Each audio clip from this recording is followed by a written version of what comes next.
Hi అండి. పప్పాయికాయ ఆరోగ్యానికి ఎంతో మేలు చేస్తుందండి. ఈ పప్పాయికాయ తినడం వల్ల కొలెస్ట్రాల్, బీపీ, షుగర్ తగ్గుతాయంటారు కదండి. ఎప్పుడైనా కానీ మనము పత్ అంటే రేపు వరలక్ష్మి వ్రతం కాదండి చెప్తున్నాను. ఎప్పుడు లక్ష్మీదేవికి పచ్చని పొలాలన్నా, పచ్చని చెట్లన్నా, పూలన్నా ఆమెకి చాలా ఇష్టం అండి. గడప మీద పసుపు రాసి కలకలలాడుతుంటే ఆమె లక్ష్మీదేవి స్నానాలు అంటారండి అవన్నీ. ఆమెకి ఇష్టమైనది జవాది, యాలకులు, మిరియాలు, పట్ట, మొగ్గ, ఆమె స్థానాలకు సంబంధించినవండి అవన్నీ. ఆవు పాలు, వీటిల్లో లక్ష్మీదేవి ఉంటుంది అంటారండి.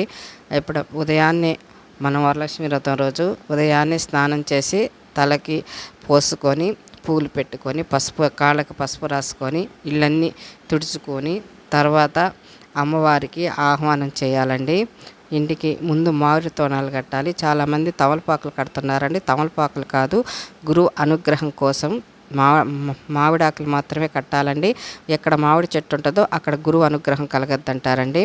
తమలపాకులు కట్టరండి. బంతిపూలతో అమ్మవారికి పూజ చేయరు. ఎందుకంటే బయట అలంకారం వరకే బంతిపూలతో చేస్తారు, కానీ బంతిపూలతో మాత్రం అమ్మవారికి ఎప్పుడు పూజ చేయకూడదండి.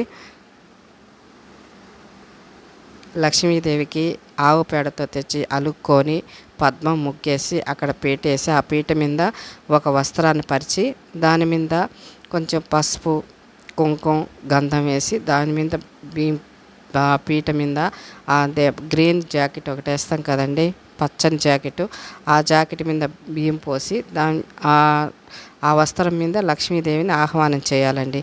ఆ తర్వాత మనం కలశం పెట్టుకునే వాళ్ళు ఉంటారు, కలశం పెట్టుకునే వాళ్ళు ఉంటారు, కలశం పెట్టుకునే వాళ్ళు ఉంటారు. కలశం పెట్టుకున్న తర్వాత ఆ కలశం మీదకి లక్ష్మీదేవికి పటానికి ముందు గంధం, కుంకుమతో బొట్లు పెడతారు కదండి. ఆ తర్వాత కలశం టెంకాయ తెచ్చుకొని వాళ్ళ స్తోమతను బట్టండి. కలశం ఉన్నోళ్ళు కలశం చేసుకుంటారు, కలశం లేనివాళ్ళు మామూలుగా పూజ చేసుకుంటారు. ఆ కలశం ఉంటే ఒక టెంకాయ తెచ్చుకొని మనం కింద వేసేటప్పుడు మాత్రం అమ్మవారి పీట మీద పచ్చని జాకెట్ వేయాలి. ఆ కలశం మీద పెట్టేటప్పుడు ఎరుపు ధైర్యానికి ఇదండి, అందుకొని ఎరుపు జాకెట్ పెడతారు, పచ్చని గాజులు పెడతారండి అమ్మవారికి. వాళ్ళ స్తోమతను పట్టి బంగారు నగలు కానీ కాసు కానీ పెట్టుకొని పూజ చేస్తుంటారు. అవన్నీ ఏమీ లేవు మాకు. మామూలుగా అమ్మవారికి ఎట్ట పూజ చేసినా, ఆమె నిష్టగా పూజ చేసినా చాలండి, ఆమె అనుగ్రహిస్తుందండి అమ్మవారు. మహావిష్ణువు ఏం చెప్పాడంటే పత్రము, పుష్పము, మీకు ఏది స్తోమతను పట్టి ఆ స్తోమతను పెట్టి పూజ చేయమన్నారండి. హంగామా ఏమి చేయమని చెప్పలేదండి మహావిష్ణువు కూడా. మీరు ఏది పెట్టి నన్ను భక్తితో పిలిస్తే నేను పలకతానని చెప్పాడండి మహావిష్ణువు. అట్లా మన స్తోమతను పట్టి లక్ష్మీదేవికి కలశంలో పెట్టిన తర్వాత కనకంబరాలంటే మహాలక్ష్మికి ఇష్టం అంటారండి. మల్లెపూలు, సన్నజాజులు, విరజాజులు, చామంతి, తెల్ల చామంతి, పన్నీర్ రోజా, ఎప్పుడైతే సుగంధమైన ద్రవ్యాలంటే ఆమెకి చాలా ఇష్టం అండి. ఎక్కడైతే సుగంధ ద్రవ్యాలు ఉంటాయో, ఎక్కడైతే చీరల్లో మంచి సుగంధమైన ఇదిగా ఉంటుందో అక్కడ లక్ష్మీదేవి స్థానం ఉంటుంది. ఎవరైతే పచ్చని చీరలో శుక్రవారం రోజు పచ్చని వస్త్రాల్లో వస్తారో ఆమె లక్ష్మీదేవి మీ అంటనే నడుచుకుంటూ వస్తుందండి. ఆమెకి ఎప్పుడు శుద్ధంగా ఉన్న చోటే లక్ష్మీదేవి స్థానం ఉంటుంది. ఎప్పుడైతే ఆడపిల్ల మామూలుగా తల్లో పూలు పెట్టుకొని జడేసుకొని తల్లో పూలు పెట్టుకొని మంచి కలకల్లాడుతుంటుందో అక్కడ లక్ష్మీదేవి మీ ఇంటికే వచ్చి తిష్టేసి కూర్చుంటుందండి. కాళ్ళకు పసుపు రాసుకున్న అట్లా ఉంటుంది. ఎరబూసుకొని జడలకు క్లిప్లు వేసుకొని మాత్రం చేయవాకండి. వ్రతాలు, పూజలు అవి చేయకూడదు. అది హిందూ సనాతన ధర్మానికి విరుద్ధం అండి. చాలామంది ఏదో విన్నానండి, ఒకటి చెప్పున్నారు, జమ్మి చెట్టు ఇంటి ముందర ఉండకూడదండి, ఇంటి ముందు ఉండాల్సింది యాప చెట్టు సాక్షాత్తు మహాలక్ష్మీదేవి, ఆమెకి పూజ చేసుకోవాలండి. జమ్మి చెట్లు జ్యేష్ఠాదేవి ఉంటుంది. ఒక శనివారం మాత్రమే జమ్మి చెట్టు ఇంటికి తెచ్చుకుంటారండి. ఆకుల్ని ఇంట్లో తెచ్చుకొని పూజ చేసుకుంటే మంచిది.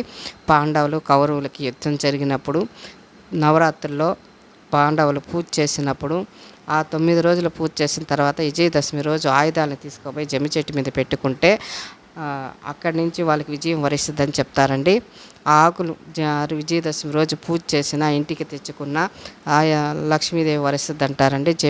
జమ్మి అంటే బంగారంతో సమానం అంటారండి.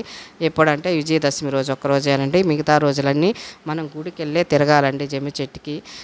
ఇది రాగి చెట్టు ఉంది, రాగి చెట్టుకి కూడా అంతేనండి. సాక్షాత్తు బ్రహ్మ, విష్ణు, మహేశ్వరులు ఉండే స్థానాలండి అవి. ఒక శనివారం రోజు రాగి చెట్టుని తాకితే లక్ష్మీదేవి వస్తుంది. మిగతా అంతా జ్యేష్ఠాదేవి కూర్చొని ఉంటుందండి. ఎప్పుడు పోయి అప్పుడు పోయి తాకండి. జమ్మి చెట్లో రాగి చెట్లో మాత్రము ఇప్పుడు ఒక శనివారం రోజే మాత్రం మీ తల ఆనిచ్చి వస్తే లక్ష్మీదేవి మీ అంటే వస్తుందండి. ఈ పురాణాల ప్రకారం పురాణంలో చెప్పిన పద్ధతులు ఇవ్వండి. అంటే ఇంటి ముందు ఎప్పుడు జమ్మి చెట్లు వేసుకోకండి. గుడికి వెళ్ళి పూజ చేయండి. గుడిలో జమ్మి చెట్లు ఉంటే తిరగండి. మీకు ఏమన్నా ఉంటే ఆంజనేయ స్వామి గుడిలో జమ్మి చెట్టు ఉంటే అక్కడ ఇంకా చాలా మంచిదండి. ఆడ తిరిగి ప్రదక్షిణ చేసిరండి. చాలా మంచిది. జమ్మి చెట్టు స్థానం అది కాబట్టి. ఆంజనేయుడు అంటే ఎవరు? శనికి తగ్గించేవాడు. శని ఉంటే మంచిదేనండి. మీరు చాలామంది పొరపడతారు. శని ఉన్నాడు, నాకు ఇది ఇబ్బంది పెడుతున్నాడు, ఇదేది అంటారు. కానీ శని ఐశ్వర్యకారకుడు, మీకు ఇచ్చేసి పోతాడండి. మీరు ఏ ఇబ్బందులు పడుతున్నారో అంటే శని కారకుడు ఎవరంటే మీరు ఇబ్బందులు పడుతుంటారు కదండి. అంటే అప్పుడు మీరు అంతకుముందు బాగా అనుభవించుంటారు. తర్వాత వీళ్ళ సుఖాలను చూసి వచ్చేవాడు ఎవరు? వీళ్ళకి కష్టాలు తెలియాలి, సుఖాలు తెలియాలి అని శనిదేవుడు వచ్చి మనకి కష్టాలని రెండింటినీ చూపిస్తాడండి. మనకి వెళ్ళిపోయేటప్పుడు ఆయన ఐశ్వర్యకారుడికి విపరీతమైన ధనాన్ని ఇచ్చిపోయేవాడు శని ఉంటే ఇబ్బంది లేదండి. మీకు ఏ అవస్థలు పడవలేదు. శనిదేవుడు మనకి ప్రాణాన్ని కూడా ఇచ్చేది శనిదేవుడు అండి. ఆయన సాక్షాత్ వెంకటేశ్వర స్వామితో శనీశ్వరుడు కూడా అంతేనండి. ఆయనకి బాగా ఉన్నంత మాత్రాన్ని మిమ్మల్ని ఇబ్బంది పెట్టడండి. శని ఐశ్వర్యకారకుడు, విపరీతమైన ఐశ్వర్యాన్ని ఇచ్చేది శనిదేవుడు అండి. మీరు ఇప్పుడన్నా ఆ ఇబ్బందులు ఉంటే గుడికి వెళ్ళి ప్రదర్శన చేయండి. ఆ ఆంజనేయ స్వామి టెంపుల్లో జమ్మి చెట్టు ఉంటే పూజ చేసుకోండి, మంచిది. ఆ ఆంజనేయ స్వామి చుట్టూ తిరగండి. మీకు జని శాంతింప చేయాలంటే ఆంజనేయ స్వామి ఒక్కడే అండి. దానికి సంబంధించిన భక్తికి సంబంధించిన వాడు, శనికి సంబంధించిన వాడు.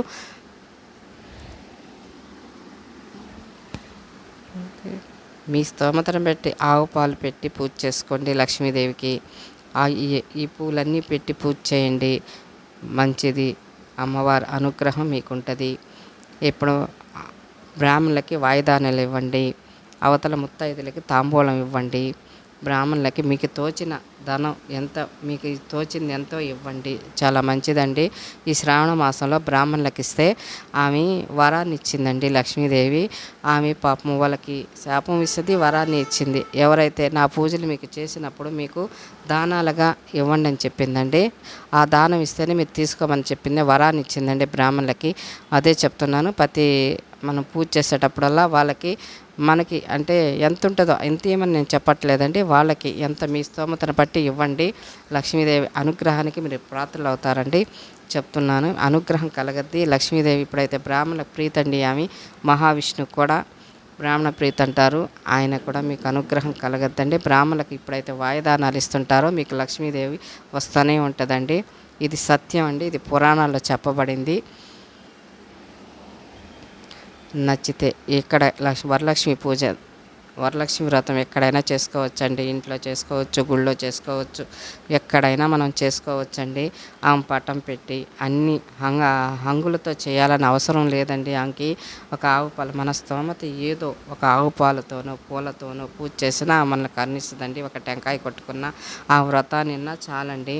చారుమతి రోజు బ్రహ్మముహూర్తంలో లేచి పూజ చేస్తేనే కదండి ఆమె అనుగ్రహించింది మహాలక్ష్మీదేవి. అట్లాగే ఆమెకి మనల్ని అంటే ఆమెకి శుద్ధమైన స్థానాలు కావాలి. ఆమెకి ఎప్పుడు కలకలలాడుతూ ఉండాలి. ఇదే సత్యం. ఇప్పుడు అబద్ధం చెప్పకూడదు, ఎప్పుడు అబద్ధాలు ఆడకూడదండి. లక్ష్మీదేవి దగ్గర స్థానాలంటే అవి. ఎప్పటికీ దాన ధర్మాలు చేస్తూ ఉంటే ఆమె వస్తూనే ఉంటుందండి. ఎప్పుడు ఆమెకి దాన ధర్మాలు ఎవరికో ఒకరికి, ఒక పేదవాళ్ళకి కానీ ఒక బ్రాహ్మణులకు కానీ ఎవరికి దాన ధర్మాలు చేస్తున్నా ఆమె లక్ష్మీదేవి వరిస్తూ ఉంటుందండి. అదండి లక్ష్మీదేవి. నచ్చితే లైక్ చేయండి, షేర్ చేయండి, లైక్లు ఎక్కువ చేయండి.